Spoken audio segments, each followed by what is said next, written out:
अस्सलाम वालेकुम फ्रेंड्स, उम्मीद है आप सब खैर से होंगे। मैं हूं आपका अपना एबी जमाली और आप देख रहे हैं मेरा यूट्यूब चैनल एबी टीचर।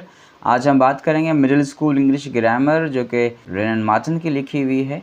उसकी हम एक्सरसाइज को सॉल्व कर रहे हैं और उसकी आज हम यूनिट 12 की बात करेंगे जो कि है प्रीपोजिशंस के हवाले से। तो चलिए हम शुरू करते हैं कि किस तरह से हमने यूनिट 12 की जो एक्सरसाइज को सॉल्व किया है और आपके सामने मैंने आंसर कीज़ रखी यहाँ पर।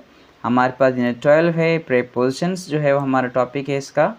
चैप्टर 34 है हमारे पास, words followed by appropriate prepositions, ये इसकी हेडिंग है। एक्सरसाइज नंबर 1 अगर आप देखें इसमें तो यहाँ पर है fill in the blanks with appropriate prepositions.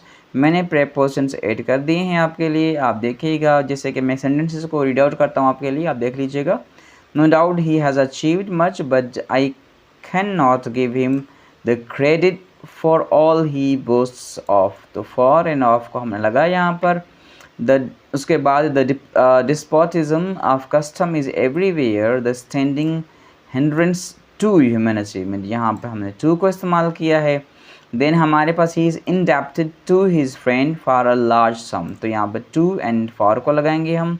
आप देख लीजिएगा बुक में जो सेंटेंसेस आपके हैं किस तरह से आप कंप्लीट करेंगे उसको। What Dr. Arnold mainly aimed at was to promote the self-development of the young minds committed to his charge। तो यहाँ पे हमने 8 and 2 लिखा है नंबर 4 सेंटेंस में। नंबर 5 देख लीजिए आप, he was much enamored of her but he forgot his duties to his children। ठीक है। उसके बाद it is difficult to agree with those critics who ascribe the words of Shakespeare to Bacon। तो यहाँ पर with और to को हमने यूज़ किया है। Then in his autobiography he refers to his abhorrence of animal diet। ठीक है। उसके बाद अगर आप देखें यहाँ पर a servant lies under the necessity of obeying his master's orders। तो यहाँ पर under and then of।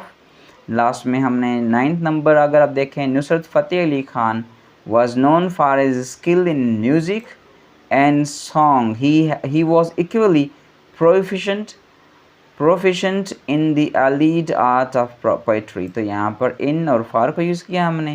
It is the grasping of power combined with the thirst for fame which constitutes ambition। तो यहाँ पे with and for को इस्तेमाल किया है। ये एक्सरसाइज हमारी कंप्लीट होती है। उसके बाद हमारे पास एक्सरसाइज नंबर 2 है इसकी। इसके भी आप देख लीजिए कि हमने जो है ना वो सेंटेंसेस में, मैं सेंटेंसेस को पूरा पढ़ लेता हूँ आपके लिए। Fill in the blanks with appropriate prepositions. ठीक है। यहाँ पर हमें कहना, child is not able to distinguish good from evil, death does not distinguish between the rich and the poor. Sir Roland Ross is distinguished for his medical research, then Punch is distinguished by his hunchback. तो यहाँ पर जो distinguish verb है उसके साथ हमने अलग अलग प्रीपोजिशंस को यूज़ किया है, उनकी मायना के हिसाब से। आते हैं आगे हम, I am not concerned with his affairs, I am not concerned about him in that business, he was much concerned at hearing the sad news, his parents are naturally concerned for his safety. तो यहाँ पर देखिए concern जो verb हमारे पास है उसके साथ हम किस तरह से कौन कौन से प्रीपोजिशंस को इस्तेमाल कर सकते हैं।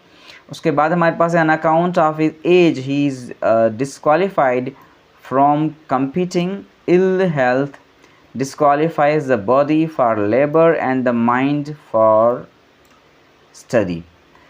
देन हमारे पास है the addition of Ivanhoe is adopted for Pakistani students. The form and structure of nests are adapted to the wants and habits of each species. Many Urdu plays are adapted from, देखें adopt लफ्ज़ जो है उसके साथ हमने for, to और from को use किया है। किस तरह से यूज़ किया है इसमें देख लीजिएगा बुक में। Innocence is not a proof against scandal. He was discharged as there was no proof of his guilt। तो यहाँ पर हमारे पास इस proof of हो जाएगा।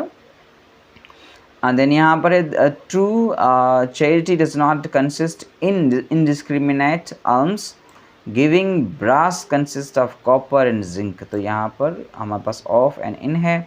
देन हमारे पास he agreed to my proposal, he agreed with me on that question, they could not agree among themselves. तो यहाँ पर हमारे पास agreed to my proposal, agreed with me on that, then agree among themselves का हमने use किया है।